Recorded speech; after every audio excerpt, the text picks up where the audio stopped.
Olá, alunos! Estamos dando continuidade ao nosso plano de estudos do curso de habilitação em podiatria clínica e vamos agora iniciar os nossos estudos sobre anatomia dos membros inferiores no contexto da podiatria clínica. Para melhor aproveitamento, nós iremos dividir esses temas de estudos em vídeos curtos para que não se tornem cansativo e que vocês possam aproveitar melhor o conteúdo dos estudos. Lembrando sempre que além dos vídeos estarão também materiais disponíveis na sala de aula para que a gente possa ir estudando e nos aperfeiçoando enquanto estamos nesse momento de isolamento. Então, o nosso tema agora será a anatomia dos membros inferiores no contexto da podiatria clínica. É importante ressaltar que essa revisão anatômica ela nos auxiliará muito durante o exercício das nossas atividades e nos atendimentos aos pacientes em podiatria clínica. Então, inicialmente é importante a gente revisar alguns conceitos de posição anatômica. Nós temos alguns cortes anatômicos que nos dividem o corpo em algumas porções e a partir daí nós conseguimos ter algumas orientações espaciais anatômicas que nos facilitam determinar algumas posições no corpo. Então, dependendo do tipo de secção ou de corte anatômico que nós utilizaremos, nós teremos a divisão do corpo em direito e esquerdo, nós teremos orientações como distal e proximal, superior e anterior, superior e inferior, anterior e posterior, proximal e distal. Então, essas são algumas posições anatômicas que muito utilizaremos na descrição e nos relatos e muitas das vezes para nos orientar durante o atendimento a um paciente na podiatria clínica. O primeiro plano de secção que nós precisamos revisar é o plano de secção sagital ou mediano.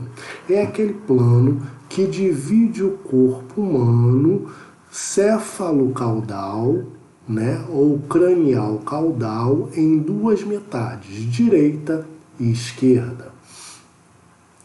O plano transversal ou horizontal é o plano de secção anatômico que divide o corpo em duas partes, uma inferior e uma superior, em relação ao corte. Esse tipo de corte transversal horizontal é muito utilizado nos exames de imagem, principalmente tomografia e ressonância magnética, onde o corpo é dividido em planos, em cortes transversais ou horizontais, e esse fatiamento do corpo nos dá a imagem de partes inferiores do corpo em relação ao corte. E a partir daí nós localizamos algumas estruturas do corpo. O plano coronal ou frontal é também um plano de secção anatômico que divide o corpo em duas metades. Ele divide o corpo de forma crânio-caudal também, mas agora dividindo o corpo em parte anterior e posterior. É também um importante plano de corte anatômico. Então, diante da utilização desses planos de cortes anatômicos, nós temos também, dentro da anatomia humana, alguns termos de posição, ou seja, algumas expressões de posição anatômica dos órgãos ou das estruturas do corpo em relação à anatomia. E assim nós temos a parte ou termo de posição superior, quando nós utilizamos que uma estrutura é uma estrutura superior, quer dizer que ela está situada superiormente ou em direção à cabeça. quando dizemos que é inferior, está situado inferiormente ou em direção caudal, ok? Outro termo de posição bem utilizado por nós é a superficial e o profundo. O superficial significa mais perto da superfície do corpo e o profundo significa mais afastado da superfície do corpo. Assim, por exemplo, nós temos a pele como uma estrutura superficial quando comparada às artérias ou ossos que estão localizados mais profundamente no organismo. Anterior e posterior, como nós já vimos, né? Anterior está relacionado ao próximo à frente do corpo e posterior, o que está próximo ao dorso do corpo. Então essas são posições anatômicas que precisamos estar bem revisados para a nossa utilização na prática da podiatria clínica. A parte proximal e distal também é um termo de posição utilizado em relação ao tronco. Então, quando nós dizemos que uma estrutura ela é proximal, nós dizemos que ela está próxima ao tronco. E quando dizemos que ela é distal, isso quer dizer que ela está distante do tronco, tá? Então, proximal e distal é sempre relacionado ao nosso tronco. Da mesma forma, né, nós temos aqui, quando utilizamos a divisão do corpo num plano medial, nós temos a parte medial e lateral. Também uma situação, um termo de posição bastante utilizado na podiatria, na anatomia, humana, e que é muito importante na prática da podiatria clínica. Bom, então, na parte anatômica, né, nós precisamos ter bem consolidado, né, os estudos relacionados ao sistema locomotor e, basicamente, o sistema locomotor dos membros inferiores, que é o nosso objeto de trabalho mais específico na podiatria clínica. Então, quando nós falamos de sistema locomotor, nós estamos falando de um sistema que é responsável por auxiliar todos os movimentos do corpo, fornecer sustentação, dar proteção aos órgãos e sintetizar novos compostos para o corpo. E de que é composto esse aparelho locomotor? Esse aparelho locomotor, ele basicamente é constituído de 3 sistemas que funcionam em sinergia e em conjunto. O sistema esquelético, formado por todos os ossos, o sistema articular, que promove a união entre o sistema esquelético e o sistema muscular e os próprios ossos do corpo. E o sistema muscular, que produz o movimento. Então, assim, nós temos que o aparelho locomotor, ele é composto de um sistema passivo, que é o sistema esquelético, um sistema de união, que é o sistema articular, e um sistema ativo, que é o sistema muscular, que confere movimento ao corpo. Com base nisso, nós vamos iniciar o nosso estudo sobre o sistema esquelético, né? Vamos estudar os ossos e os ligamentos e os tendões e as articulações que mantêm esses ossos unidos e mantendo a sua integridade anatômica. Então, o nosso sistema esquelético ele é formado por ossos, ligamentos e cartilagens, né? O tecido ósseo é um tecido vivo e dinâmico que tem compostos inorgânicos como carbonato de cálcio, fosfato de cálcio, minerais, água, né?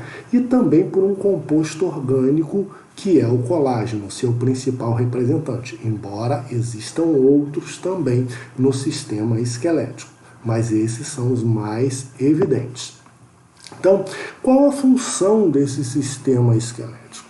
Esse sistema esquelético ele tem basicamente a função de sustentação para os tecidos moles, né? Imaginem o nosso corpo sem os ossos, né? Seríamos um amontoado, né, de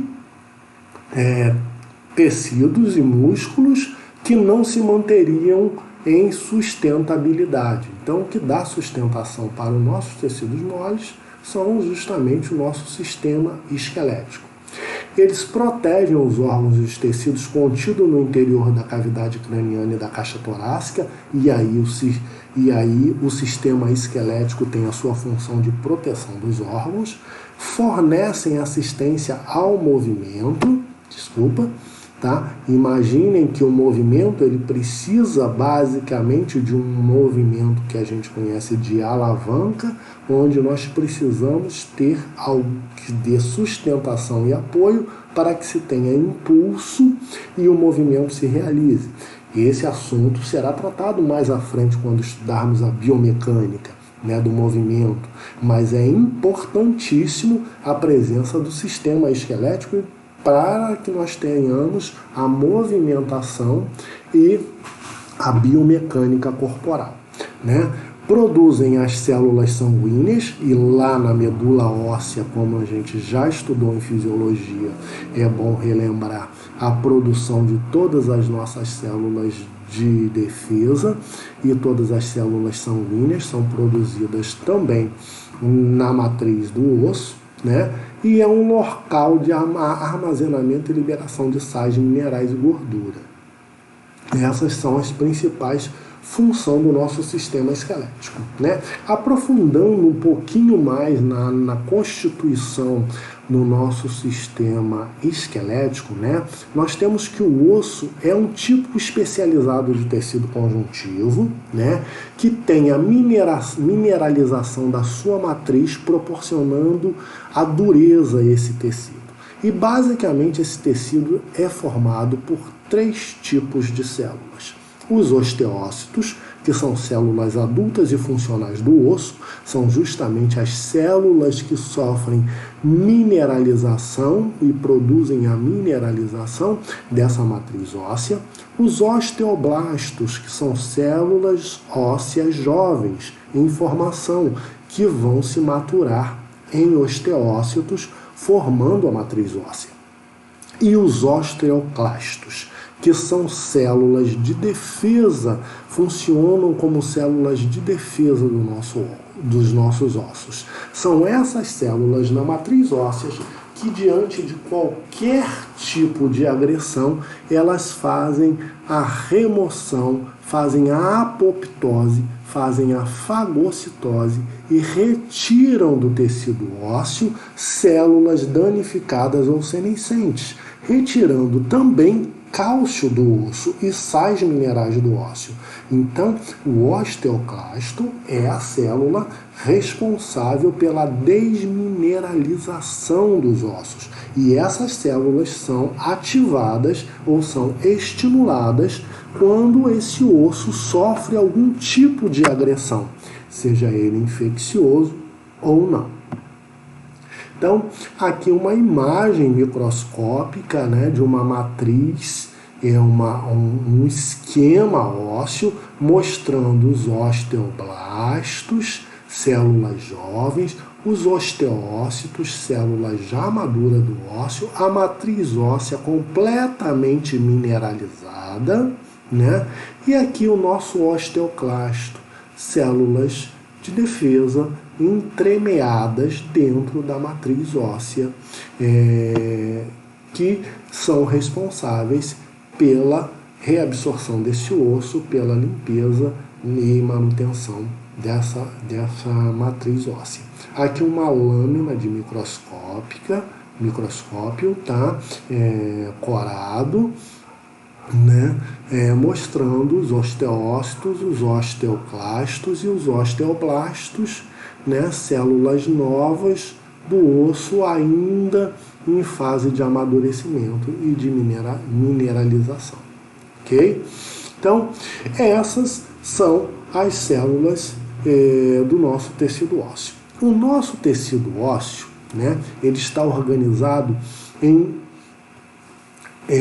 anatomicamente em dois esqueletos, né? O esqueleto axial, que é aquele que passa pelo centro do corpo num eixo longitudinal, onde estão os ossos do crânio, da coluna vertebral, da caixa torácica, o ocioide, os ossículos da audição, que constituem-se em média 80 ossos, que estão lá equilibradamente, né, unidos através de ligamentos, né, e articulações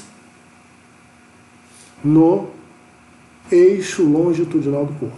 E o esqueleto apendicular, como o próprio nome já diz, apendicular, aquele que está em forma de pêndulo, né? Então nós temos os ossos dos membros superiores e os ossos dos membros inferiores e suas respectivas cinturas escapular e pélvica, num total de 126 ossos. E aqui um detalhe importante, percebam que tanto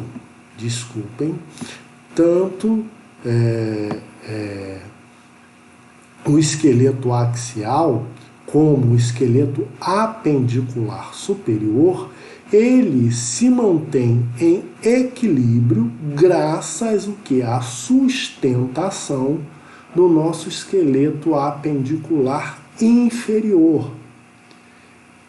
E este é o nosso objeto maior de estudo dentro da podiatria clínica. Então, todos os estudos de biomecânica, de podoposturologia, vão estar intimamente ligados pela manutenção do equilíbrio deste esqueleto apendicular inferior, que sustenta e mantém todo o corpo, todo o esqueleto apendicular superior e axial. Então, o esqueleto apendicular dos membros inferiores, ele é dividido em 4 segmentos para facilitar o nosso estudo. Então, o primeiro segmento é a cintura pélvica, né? Formado pelos ossos do quadril, o osso ilíaco mais o sacro. O segundo segmento é a coxa, formada basicamente, né, pelo osso fêmur, o maior osso do nosso corpo humano. O terceiro segmento, que seria o segmento da perna, é formado por 2 ossos, a tíbia e a fíbula. E o quarto segmento, e não menos importante, os ossos do pés, que são formados pelos ossos do tarso, do metatarso e da falange. De agora em diante, vamos aprofundar os nossos estudos e deter os nossos estudos no esqueleto apendicular ou no esqueleto apendicular inferior, tratando da parte óssea. Mais à frente trataremos das articulações nos próximos vídeos e da parte muscular. Por hora, trataremos apenas do estudo dos ossos para que vocês possam aproveitar bem o conteúdo. Então, a nossa cintura pélvica, ela é formada pela fusão dos ossos ilíacos e o osso sacro. O osso ilíaco é uma fusão de 3 ossos, o íleo, o isquio e o pubis, lateral direito e lateral esquerdo. E a fusão desses ossos formam a nossa articulação, formam a nossa cintura pélvica. Então eu tenho lá o sacro, que é a fusão das vértebras sacrais do meu esqueleto apendicular, juntamente com o ilíaco, que é a fusão do íleo, do isquio e do pubis, né, formando a nossa cintura pélvica. Cintura pélvica que estará ligada ao nosso esqueleto apendicular inferior através do nosso osso fêmur, que vai estar ligado aqui no acetábulo através da cabeça do fêmur, ok? Então, o fêmur é o osso mais longo e pesado do nosso corpo. Ele consiste em uma diáfise, né? Uma parte medial e duas epífises, duas partes distais, onde eu tenho a cabeça do fêmur, né? E o platô do fêmur. Ele vai se articular proximalmente, que está próximo à cabeça. Então, proximalmente, ele vai se articular com o osso do quadril, através da cabeça do fêmur, lá no nosso osso ilíaco, através do acetábulo, né? E distalmente com a patela e a tíbia, tá? Lá no platô tibial, formando uma articulação capsular. O que mantém esses ossos unidos é uma articulação do tipo capsular, que nós vamos estudar mais à frente, formando a articulação do joelho.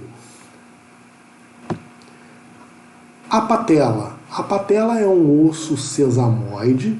Ele está localizado entre o fêmur e a tíbia na articulação do joelho. Posiciona-se no interior do tendão do músculo quadríceps femoral, tá? E vamos falar mais à frente em próximos vídeos a diferença entre tendões e ligamentos, né? Tem a função de melhorar a ação de alavanca desse músculo e é o maior osso sesamoide do corpo, de formato triangular. A tíbia. A tíbia é o segundo maior osso do corpo após o fêmur, tá?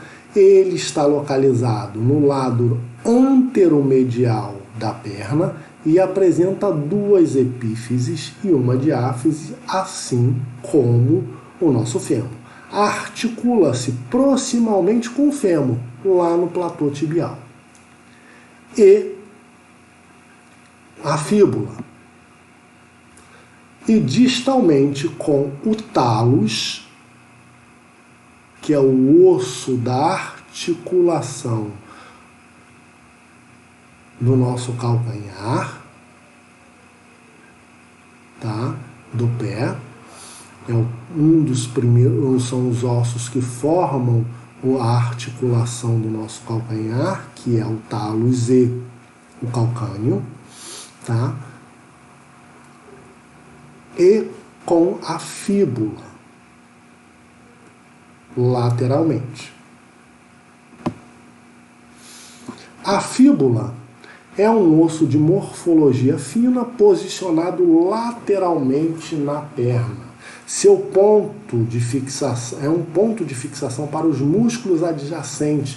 Ele não sustenta o peso do corpo, mas articula-se distalmente com o talos, fazendo o quê? Promovendo uma estabilização para a articulação do tornozelo. Então a fíbula, ela mantém uma estabilidade à medida que a tíbia sustenta axialmente todo o peso do corpo, a tíbia,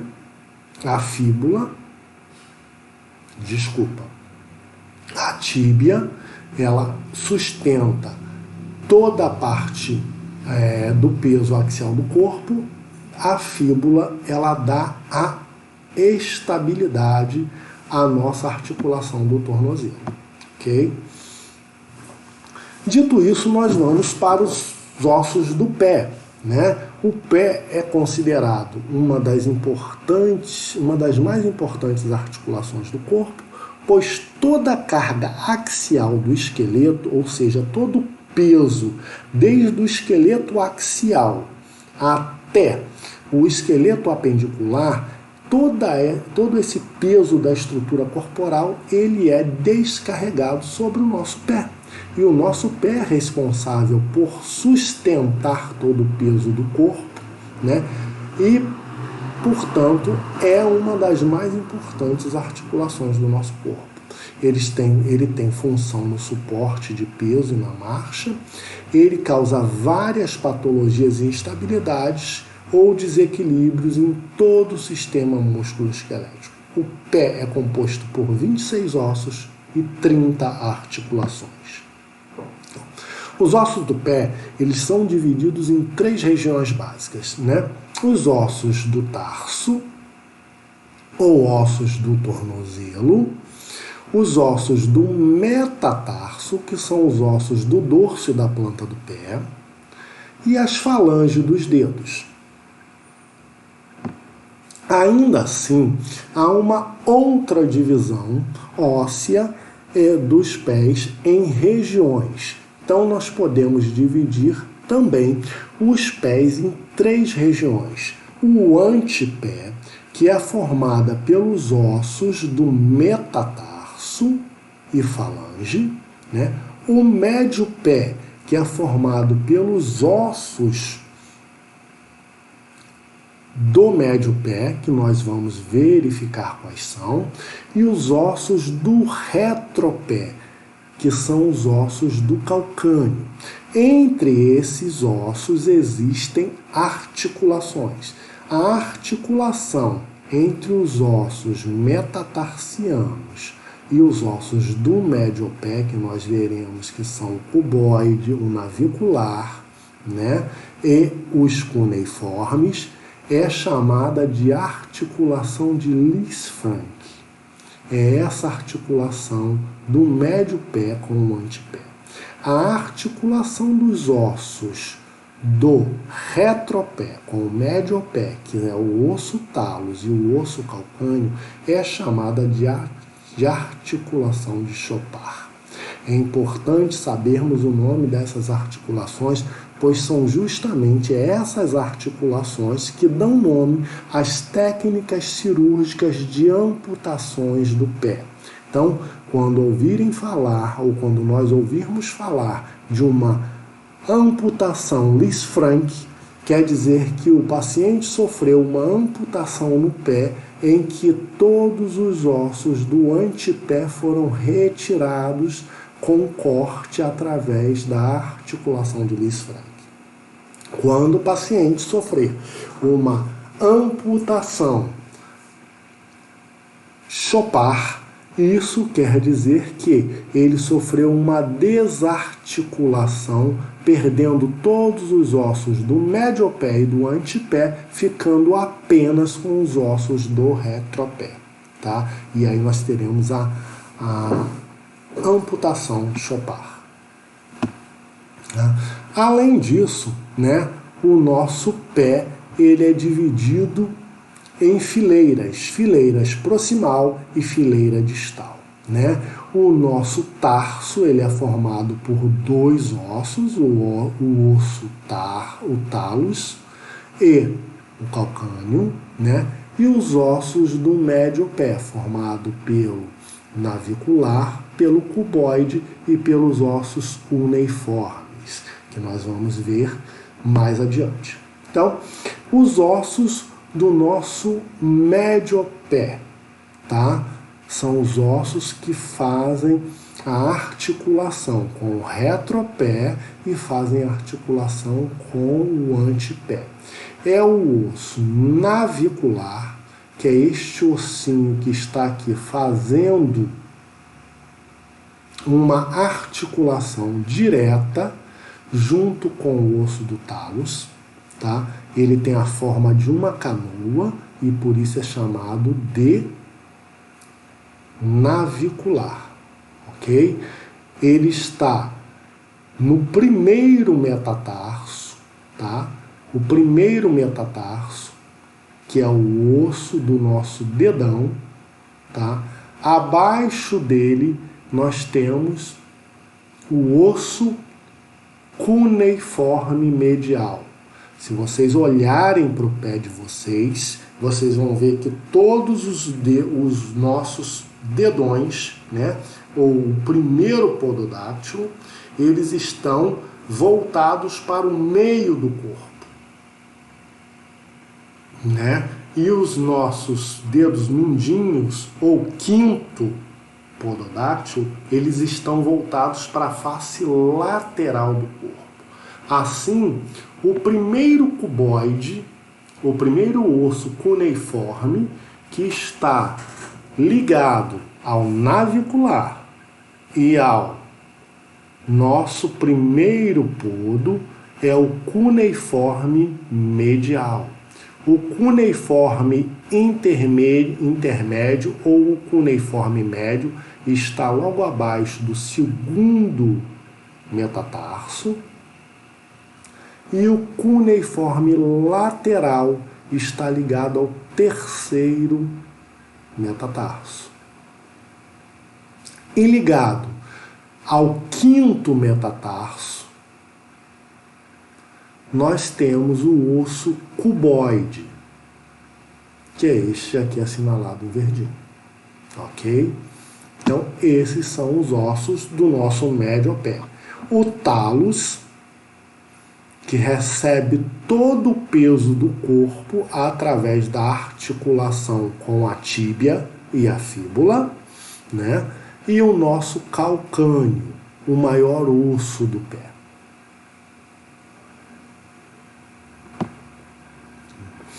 Os nossos ossos do metatarso são divididos e numerados de acordo com números. Então nós temos o primeiro metatarso, segundo metatarso, terceiro metatarso, quarto metatarso e quinto metatarso. O primeiro metatarso é também denominado hálux e o quinto metatarso mínimo, ok? Relacionado ao nosso primeiro dedo e ao quinto dedo. As falanges. As falanges são os ossos dos nossos dedos. O hálux, o nosso primeiro pododáctilo, ele não possui falange média. Ele possui apenas a falange proximal e a falange distal. Os demais possuem falange proximal, média e distal. Ok? Então nós temos aqui as falanges divididas em falange proximal, falanges médias e falange distal, com exceção do primeiro podo, onde nós não possuímos a falange média, somente a proximal e a distal. E qual a importância do conhecimento? Por que nós precisamos nos aprofundar nas nossas revisões de anatomia, de osteologia, sobre os ossos e esqueletos? Porque é extremamente importante esse conhecimento quando nós vamos atender os nossos pacientes na podiatria clínica e precisamos fazer uma avaliação mais aprofundada, uma avaliação que tenha exames complementares, para que possamos complementar a nossa hipótese diagnóstica, para que nós possamos complementar a nossa investigação, para que tenhamos uma tomada de decisão mais acertada. Porque, basicamente, muitas das vezes, o nosso exame físico, né, nosso exame clínico não é capaz de dar conta de toda a especificidade que nós precisamos para chegar a uma tomada de decisão com aquele paciente. Por isso é extremamente importante esses conhecimentos. Vamos ver algumas avaliações e algumas implicações para que a gente possa compreender essa importância. Então, basicamente, através do conhecimento do esqueleto axial, eu consigo, através de uma teleradiografia, né, verificar o que? O posicionamento ósseo, o posicionamento das articulações, identificar desvios nas cinturas pélvicas e escapular e, com isso, ter elementos importantes, por exemplo, para a minha avaliação podopostural, quando vou trabalhar com podoposturologia, ou muitas das vezes até para entender motivos de sobrecargas de peso em determinados eixos do corpo que acabam se refletindo em determinadas áreas do pé, ou provocando deformações em algumas áreas do nosso membro inferior, assim como desvio também dessas articulações. Então, essa é uma das primeiras implicações do conhecimento do esqueleto e da nossa própria anatomia para avaliação em podiatria. Outro aspecto importante é o conhecimento das estruturas ósseas, pois através de uma teleradiografia, por exemplo, de membros inferiores, nós podemos identificar as estruturas e verificar a integridade das estruturas ósseas, como, por exemplo, nessa teleradiografia de um pé, né? E nós seríamos capazes aqui de identificar os ossos do pé. Vamos parar e pensar um pouquinho. Vou dar uns minutinhos para que vocês consigam, por exemplo, me dizer quais são esses ossos das falanges. Tentem identificá-los.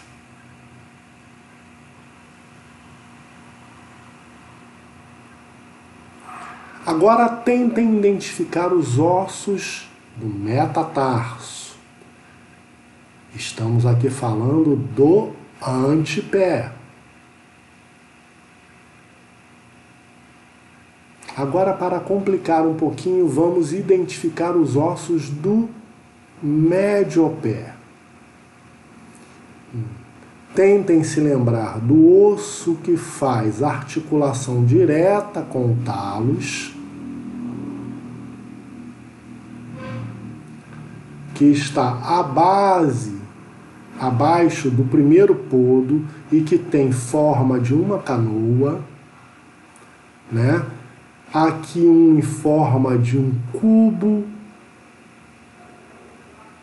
que se articula com o osso, talos e calcâneo, e os outros três que têm o mesmo nome e que está um medial, um médio e um lateral. Conseguiram lembrar os nomes? Então vamos lá facilitar um pouquinho. Então nós temos as falanges no nosso antepé e os metatarsos, e no médio pé o nosso navicular, cuboide, cuneiforme medial, médio e lateral. Ok? E aqui o osso do talos e o calcâneo. Vejam como o conhecimento é importante para que nós possamos fazer uma avaliação segura dos nossos pacientes. Né? Aqui uma vista lateral, onde nós vemos aqui a tíbia, a fíbula, né? O nosso osso calcâneo, o talos, né? Fazendo aqui ali a articulação de Chopard, a articulação entre calcâneo e talos. Eu tenho o navicular, né? Aqui a sombrazinha do osso cuboide, ok? Os cuneiformes sobrepostos, também sobreposto na imagem todos os metatarsos e as falanges.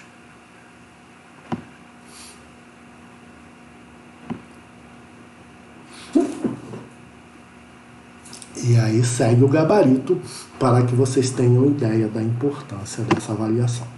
Então, aqui num exercício prático, agora para a nossa avaliação, né, um caso muito comum de recebermos na podiatria, por exemplo, um paciente que nos chega vítima de um trauma no membro inferior.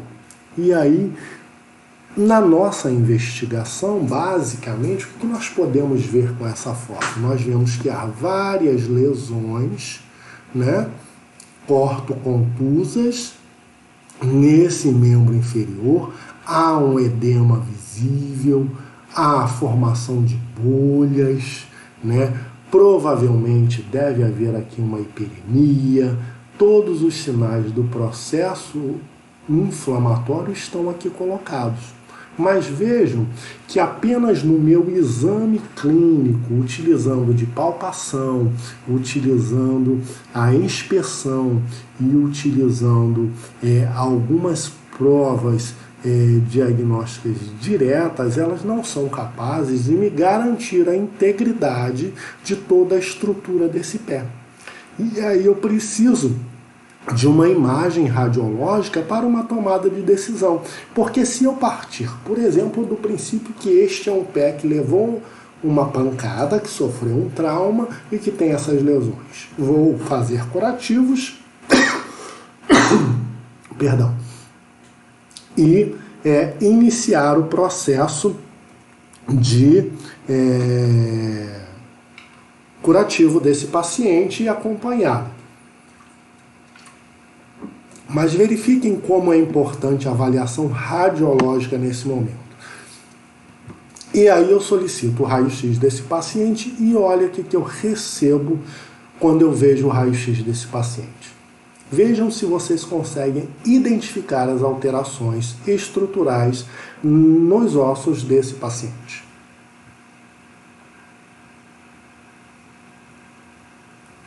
Exatamente, nós temos aqui, olha, fratura na falange proximal do primeiro podo, do segundo podo, do terceiro podo e do quarto podo. Tá? Então é um pé que tem múltiplas fraturas, né, e que precisa ser abordado para estabilizar essas fraturas. E não somente um curativo ou uma imobilização. Então, este é um pé complicado, de um trauma, cuja avaliação ela é extremamente importante. E o conhecimento de anatomia é muito importante para que nós possamos ter segurança nessa avaliação. Um outro exemplo, também um paciente de trauma que nós recebemos. A princípio, não parece haver aqui um processo inflamatório, como no primeiro caso, mas sim o quê? Uma lesão cortocontusa, né, com sangramento ativo, e que teoricamente poderia desapercebidamente passar por uma sutura, um curativo, uma limpeza, né, e seguir a sua vida normalmente. Mas, no entanto, nós solicitamos um raio-x, né? E aí o que nós encontramos no raio-x? Vamos dar um tempinho para que vocês tentem localizar as lesões estruturais no raio-x desse pé.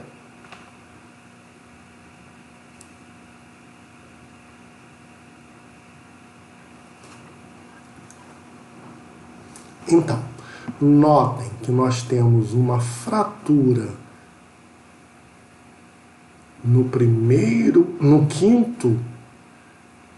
na quinta falange proximal, tá?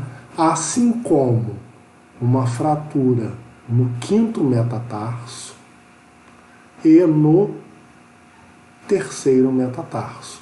Talvez no quarto também, mas a incidência não nos favorece. E aí nós pedimos um raio-x com uma outra incidência e verificamos lá. A fratura realmente ela existe no terceiro e no quinto metatarso. Ok?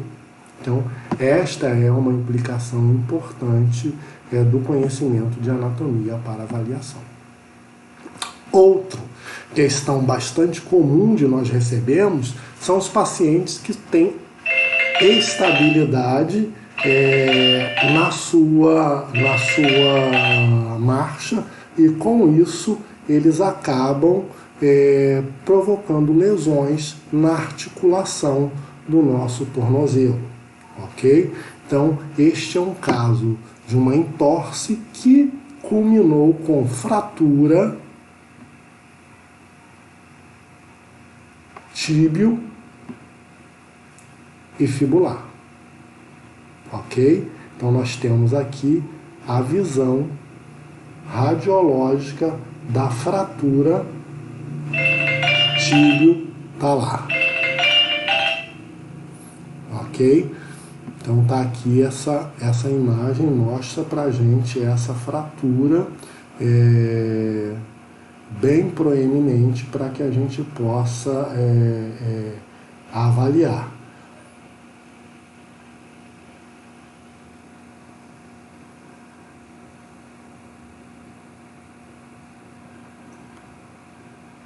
Próximo, nós temos aqui uma fratura de calcânio, também mostrada através do raio-x, ok?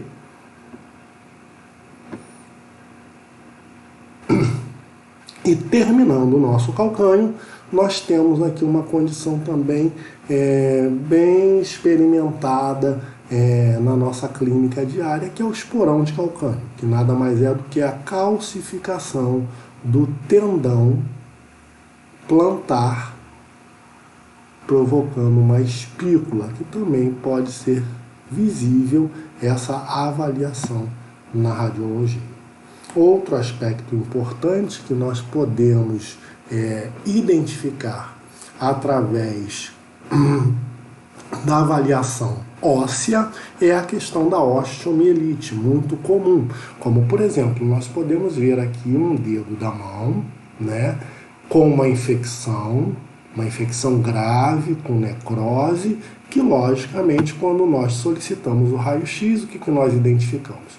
Uma reabsorção óssea dessa falange do dedo da mão. Então, um processo infeccioso no osso, uma osteomielite, que leva uma atividade de osteoclastos bem acentuada, que faz a reabsorção óssea.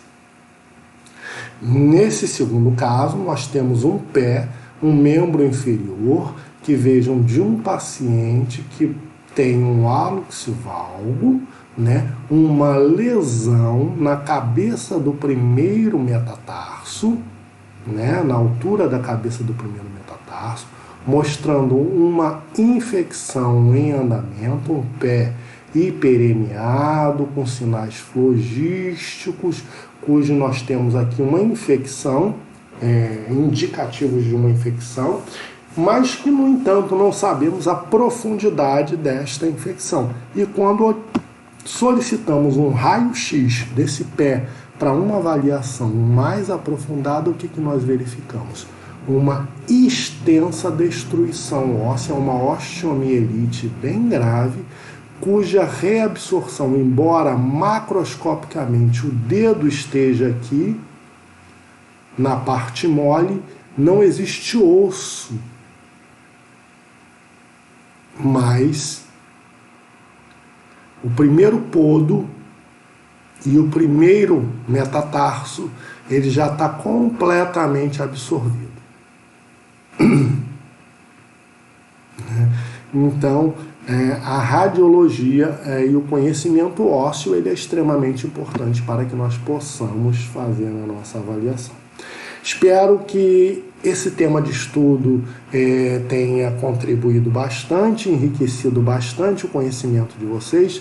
Guardem, anotem suas dúvidas para que no nosso próximo encontro nós possamos estar tirando as dúvidas com todos vocês, né? Estudem e até o nosso próximo vídeo.